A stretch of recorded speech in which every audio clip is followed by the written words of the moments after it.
Hey everybody, this is Aaron the Pedantic.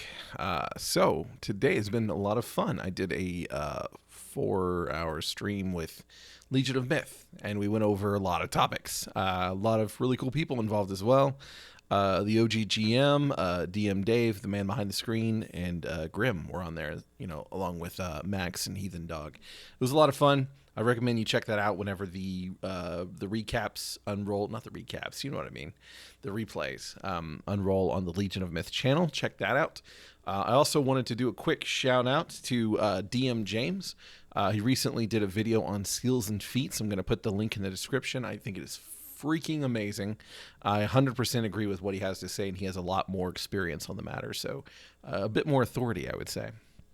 But what I wanted to talk about today is using Discord or any kind of social media apparatus like this as a method of a hub for a larger game. So what I've been doing with my public game started basically as just a originally, I was just going to do West Marches. So it was going to be a hex crawl, schedule it, big pool of players, and then I run the thing, and we have a great time.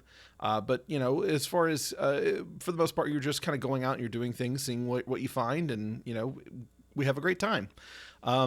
Now, what I love about this hobby is that a lot of times very great things can emerge from very simple ideas. So what I decided whenever I actually started implementing it was, look, if I'm going to create this enormous hex crawl, then that's going to take a lot of time. And I really wanted to get something going a little bit sooner. So what I decided was I'll go ahead and make the Discord server. I'll invite anybody who's interested, and we can go ahead and start unrolling things, but we'll just do dungeon crawls. So whenever we start the game, you are at the dungeon, and we are doing the dungeon. And this allowed us to just get going. And so from there, what have we been able to do? Well, we have people that are congregating, talking about all kinds of RPG topics, but they're also able to communicate about what they want to do on the upcoming sessions and things like that. I mean, this is not necessarily new, but the fact that you have it on Discord is incredibly convenient. Now, also, I'm able to put down, here are the overall rules for the game. Here's a doc that has my gaming philosophy and basically the expectations and all this kinds of stuff. And I can update that Google Doc as we play and add more and more and more things. So here's the procedures on how to create your character. Here's all the different resources that you might need, all that kind of stuff. Very accessible, easy to find, and easy to update, and everybody can stay updated. All they have to do is check the Discord. So what is happening now? Well, we have been playing for about 6 weeks, doing pretty much dungeon delves. Whenever it comes to things that are outside of the dungeon, usually that's handled as a before session or after session or between session basis. So whenever people come to the game, aside from some very last minute plans that may be brought up, typically, we're putting our, wheels to the road and just driving off, going right into the dungeon. Now, how are things progressing? Now, this is what I wanted to talk about is basically what's happening now is because I used the schedule a time kind of thing. We now have more referees that are jumping in, which means we have more time slots that are going to be available for people to try and schedule a session to do a different dungeon, one that I didn't make. People get the chance to play more games, which is good because the games that I've been running have been getting pretty crowded. We've been having 7 to 8 people typically, which is, not awful, but there is a point where we're getting kind of close to critical mass. Now, what it also is allowing us to do is to say, well, okay, so we have our dungeon delves. Now, what else can we do? We can also add more components to this game. We can add to it so that people can experience things that they want to experience and not the things that they don't want to experience. So what I'm working on right now is adding wilderness exploration as a component. So this would be separate from the dungeon experience, although there are the opportunities as you're doing the wilderness exploration to land in a dungeon. This is just by pure nature of it. So now we have the development of the Explorers Guild that rewards people, or their characters, for making these discoveries in a gold fashion and in an XP fashion, so that way they're being rewarded for something that's incredibly dangerous. Now, this goes even further. So those are 2 levels that we're playing at. Now, the 3rd level is basically where you have already done some dungeon delves. You've gotten your character to a decent level. They have perhaps built up some renown. They're not name level yet, but they've built up some renown. So then what I can do is I can say, all right, I was going to say the Castellan. This is kind of ripped off of Keep on the Borderlands to some degrees, although the dungeons are my own. But we'll just say the Castellan. So the Castellan basically calls for people of renown. So this would be people of, I would say 4th, 3rd, 4th, 5th level, something like that. People that have made a name for themselves as being reliable and surviving quite a bit. They can meet with the Castellan in order to receive a special mission. And then this is where we can break into a new type of play where it's like, okay, now we're going to get these higher level characters together. They're going to be given a special contract that lets them carry out on a specific quest. And this is going to be more open. Not open. It will, because it's all, that's the thing. It's all very confined to what exactly the players are wanting to accomplish for each session, so that nobody's being drug along. There's no set group or anything like that. So it's really great about it. But what they can do is they get access to a special location that the Castellan would know about, that the other people don't know about, because the Castellan has access to people that have more knowledge, quite obviously, and that this can be used to find more profitable locations where they can do things that are moving into a different realm. So the first realm is primarily just gold and XP focused. The second one, so this is kind of like moving up on the ladder. The second one is a little bit more concerned with building status. Now, this kind of makes it where you are having a point where you can grow and get to the point where you get to name level in a way that is, I wouldn't say more predictable, because that's not what I'm going for at all. But I would say that feels more natural than to just be a constant dungeon delver and then boom, stronghold. This is basically where you're going to, if you're a cleric, you might be getting a mission from the archbishop or something like that. You might be told about a lost shrine to your deity that needs to be recovered, and that there are very powerful divine artifacts located at that location that the rest of the players aren't going to have access to because they aren't a cleric of a certain level. And the same thing kind of across the board. And then so you can kind of like tailor, all right, I want to bring this guy because he's good at this. I want to bring this guy because he's good at this. When can we all meet together? Let's pitch it to the referee. And then we set the time. And then for the next 3 weeks, we're going to meet at this time so that we can get this done, because it should take about 3 weeks. And during that time, my character is off doing this thing. They're not really going to be available for just any dungeon delve. So this is whenever I start developing my backup PC for those other dungeon delves. And the way that this is all building up into something I completely did not predict. And we still get to see exactly how it goes. This is still in the formative stages, but I can already see how this could go, which tells me that this could be really, really fun.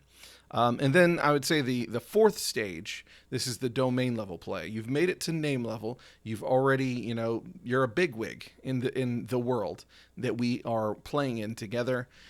Then you still have the opportunity, if you choose, to go on these these delves. You still have the opportunity if you choose to go on these missions. But truth be told, there is the chance that you're just going to catch a wayward arrow that's coated in poison, fail your save, and die.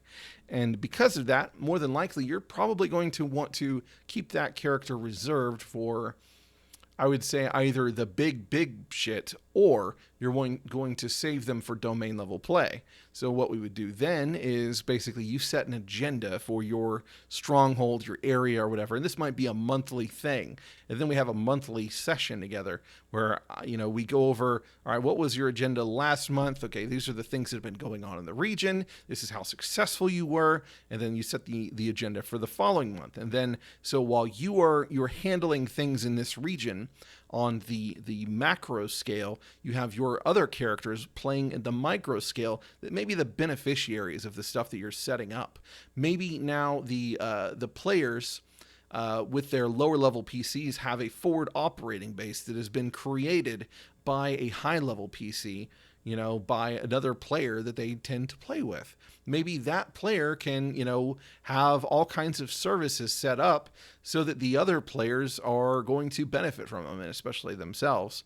And in doing so, maybe they take some taxes from people, so they get a little bit back for themselves, And all of this can feed into each other in a way that I haven't really even fathomed being possible without using this kind of community as a conduit. Now, I say community, I mean my Discord server. So don't get all upset because I use the C word. That is what I'm thinking for this game, and it's very cool. So there were some questions about my game. People were trying to figure out exactly what it is I do, what's working. For the most part, that's it. Basically, I have a very focused kind of approach as to what the players are going to do once we get to the table. Now, this doesn't mean it's gone on without a hitch. Basically, there have been things that have arisen that I didn't predict that we had to handle as we're going along. The system is being tweaked as we play. I had to put down, okay, what's my take on alignment? Because what happened was, we subdued a chaotic creature. It's no longer a threat. Can we kill it? The cleric says, maybe not. And then I have to say, well, what kind of world is this? Is this a world where the chaotic versus lawful cosmological war is something that's so inherent and ingrained that basically to not kill this thing would be treachery in a way? And basically my answer was, yeah, that's what this world is like. So, you kill the orc, you kill the goblin. Well, the orc, if they're chaotic, they can be neutral in original D&D. But you get my drift. So there's that. There's just all other kinds of considerations. And the pure fact of the matter is that we are playing a game with players, which, we're playing a tabletop game, which means they're going to want to try things that are not in the book, and then we have to develop them. So my campaign reference document, it is growing. It's growing because we started with old school essentials and then old school advanced. And, we're taking this interpretation of what this is saying in it. We're going to add this new thing to it. This situation came up. I need to add these prices for these kinds of goods or services. They're throwing in, they're using dogs like crazy. Would an economy be able to support that as far as supply goes? Just all these kinds of questions have to be answered. And it's something that happens whenever you're trying to run a game that has some kind of, I wouldn't say realism, but verisimilitude to it. So, because obviously some things are going to get swept in the rug. There's some things that we don't take the time to focus on. There's just a lot of really cool stuff that's happening here. I'll go ahead and, I was going to say I'll go ahead and post the link to the document, but for anybody who's interested, just come on the Discord and you can find the link anyway to the campaign reference document, which basically anybody can view if they have the link. But as far as editing goes, so far that's just me. Eventually I might change it, but we're constantly adding things. The lore of the world is being developed as we play, because it was not the main focus. The main focus was, we're going to start playing old school D&D, and we're gonna do some dungeons, and it's just blossoming out from there. So if anybody has any questions about any of that, then let me know. So the rest of this video, I might just ramble about what exactly I'm doing. No, I'm not going to do that. So I'm going to stop this video here, and then I wanted to do something about another topic. So we'll go ahead and stop here, and I'll upload. But check out the DM James video. Like, subscribe if you're interested, and check out the public game if you want to have a difficult, possibly, time in a game. We have had several PC deaths. It's very dangerous, but it's very fun. I'm having a great time with it. The players say that they're having a great time with it, and I'm looking forward to getting to be a player when another referee runs it. So good times ahead. Maybe you'll be a referee if you're interested. The only thing is that in my campaign reference document, I do have some expectations for referees in there that basically say that you are going to not move things behind the scenes. You're not going to pull punches. There is no mercy in this game. You come up with what monsters are going to be in there whenever you create your dungeon. Don't show me, because I might be a player in your dungeon. So don't show me. This is the honor system. But I expect it to be faithfully explored during play. Don't move things around to make players happy. They have to earn it. Okay, so that's really the big thing. If you're going to make certain die rolls, make them publicly so that everybody knows that you're not being unfair in any way. I really am going out of my way to try and make sure people understand what my procedures are, so that they know that they are going to be treated fairly, because it's very important to me whenever I'm a player to know that, number one, any kind of success that I earned it. Any kind of failure I earned, I earned it. And also that there's just no moving things around behind the scenes for dramatic, purpose or anything like that. And so this demands that whoever makes a dungeon and runs it, they have to have their tools ready. They have to know, they have to populate places so that they can have things for you to do. There has to be wandering monsters, perhaps. There have to be traps. There has to be some kind of mechanism in place to keep the game tense. So, you have to do the work beforehand. That's the only thing. Because some people, they want to show up at the table with, a blank page and say, okay, I'm ready to run. And, that's fine if you're a certain kind of player. You might enjoy that kind of game. Maybe they're really good at improvising. But for me, I like to know that this was the environment that you prepared, not that this was the environment that you created off the top of your hat. Because here's the thing, whenever you are filling in gaps on an improvising level, then there is going to be a tendency for your subconscious to put things in that are a little bit biased. And I want to keep things as unbiased as possible. So I think that's the end of this video, but I just really wanted to talk about how things are growing, and I think it's really cool. So maybe try it for yourself. Might have an awesome time with it. If nothing else, jump on my server. Maybe you'll have a good session. There's no expectation to regularly commit to it. A lot of people rolled characters and still haven't played yet. There are some people that are going to be playing for the first time soon. There's some people that play twice a week. So that's just, it's cool. Whenever you want to play. So that's it. Have a wonderful weekend. Take it easy.